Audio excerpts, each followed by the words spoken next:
Shri master Shreyas Jayaprakash ಬಾಲನಟರು ವೇದಿಕೆ ಮೇಲೆ ಬರಬೇಕಾಗಿ ವಿನಂತಿಸ್ಕೊಳ್ತಾ ಇದ್ದೀನಿ.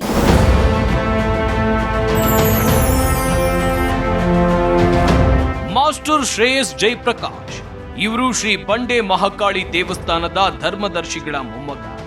ಚಿಕ್ಕ ವಯಸ್ಸಿನಲ್ಲೇ ಸಾಧನೆಯ ಶಿಖರವನ್ನೇರಿರೋ ಬಾಲಕ 16ನೇ ವಯಸ್ಸಿನಲ್ಲೇ ಚಿತ್ರರಂಗಕ್ಕೆ ಪಾದಾರ್ಪಣೆ ಮಾಡಿ ಮೊದಲ ಚಿತ್ರದಲ್ಲೇ ಪ್ರಧಾನ ಪಾತ್ರ ನಿರ್ವಹಣೆ ಮಾಡಿದ್ದಾರೆ.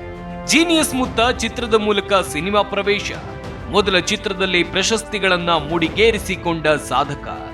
ಸಹಜ ನಟನೆಗೆ ಹಾಂಗ್ಕಾಂಗ್ ಇಂಡಿಯಾ ಅಂತಾರಾಷ್ಟ್ರೀಯ ಪ್ರಶಸ್ತಿ ಪಡೆದಿದ್ದಾರೆ. ಮಗನ ಮೊದಲ ಚಿತ್ರಕ್ಕೆ ತಾಯಿಯೇ ನಿರ್ಮಾಪಕಿ.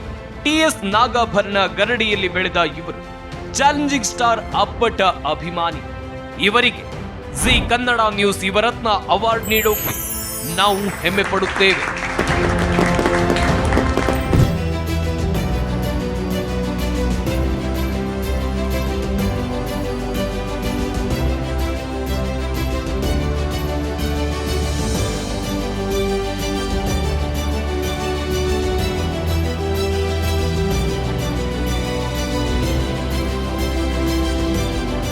ಬಾಲನಟರಾಗಿರುವಂಥ ಶ್ರೇಯಸ್ ಜಯಪ್ರಕಾಶ್ ಅವರು ನಮ್ಮ ಜೊತೆ ಇದ್ದಾರೆ. Congratulations Shreyas. Thank you so much ಅಣ್ಣ. ತುಂಬ ಖುಷಿ ಆಗ್ತಾ ಇದೆ, ಯಾಕಂತ ಹೇಳಿದ್ರೆ ಒಬ್ಬ ಬಾಲನಟನಿಗೆ ಯುವರತ್ನ ಪ್ರಶಸ್ತಿ ಲಭಿಸೋದು ಅಂತ ಹೇಳಿದ್ರೆ ಅದು ಸಣ್ಣ ಮಾತಲ್ಲ.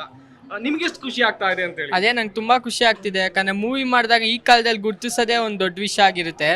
ಸೊ ನಮಗೆ ಇವಾಗ ಗುರ್ತಿಸಿ ಇಂಥ ಒಂದು ಅವಾರ್ಡ್ ಕೊಟ್ಟರೆ ನಮಗೂ ಒಂದು ಧೈರ್ಯ ಬರುತ್ತೆ ಮತ್ತು ಒಂದು ಕಾನ್ಫಿಡೆನ್ಸ್ ಬರುತ್ತೆ ಮುಂದೇನು ಬೇರೆ ಏನೋ ಟ್ರೈ ಮಾಡೋದಕ್ಕೆ. ಸೊ ತುಂಬ ಥ್ಯಾಂಕ್ಸ್ ಹೇಳಬೇಕು ಜಿ ಕನ್ನಡ ಯುವರತ್ನ ಅವಾರ್ಡ್ಸ್ಗೆ, ನನಗೆ ಇಂಥ ಗುರುತಿಸಿ ಒಂದು ಅವಾರ್ಡ್ ಕೊಟ್ಟಿರೋದಕ್ಕೆ. ನನಗೆ ಆದಷ್ಟು ಇನ್ನೂ ಪ್ರಯತ್ನ ಪಡ್ತೀನಿ ಮುಂದೆ ಇನ್ನೂ ಚೆನ್ನಾಗಿ ಆ್ಯಕ್ಟಿಂಗ್ ಮಾಡೋಕ್ಕೆ, ಇನ್ನೂ ಒಳ್ಳೊಳ್ಳೆ ಮೂವೀಸ್ ಮಾಡೋದಕ್ಕೆ.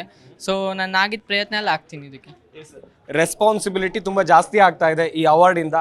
ಮುಂದೆ ಇರುವಂಥ ಪ್ರಾಜೆಕ್ಟ್ಗಳು ಅಥವಾ ಡ್ರೀಮ್ಸ್ಗಳ ಬಗ್ಗೆ ಹೇಳೋದಾದರೆ? ಅದೇನೆ ತುಂಬ ಡ್ರೀಮ್ಸ್ಗಳಿದೆ. ಅದೇನೆ ಇವಾಗ ಓದು ಎಜುಕೇಷನ್ ಎಲ್ಲ ಮುಗಿಸಿ ಕಾಲಿಡ್ತೀನಿ ಇಂಡಸ್ಟ್ರಿಗೆ. ಮತ್ತೆ ನೋಡೋಣ ಏನೇನಾಗುತ್ತೋ ನನ್ನ ಪ್ರಯತ್ನ ನಾನು ಮಾಡ್ತೀನಿ. ಇನ್ನೆಲ್ಲ ದೇವ್ರಿಗೆ ಬಿಟ್ಟಿದ್ದು ರಿಸಲ್ಟ್ಸು ಅದೆಲ್ಲ ನೋಡೋಣ ಏನಾಗುತ್ತೋ. Thank you Shreyas. Zee Kannada news ಜೊತೆಗೆ ಮಾತನಾಡಿದ್ದಕ್ಕಾಗಿ ಕಂಗ್ರ್ಯಾಚುಲೇಷನ್ಸ್.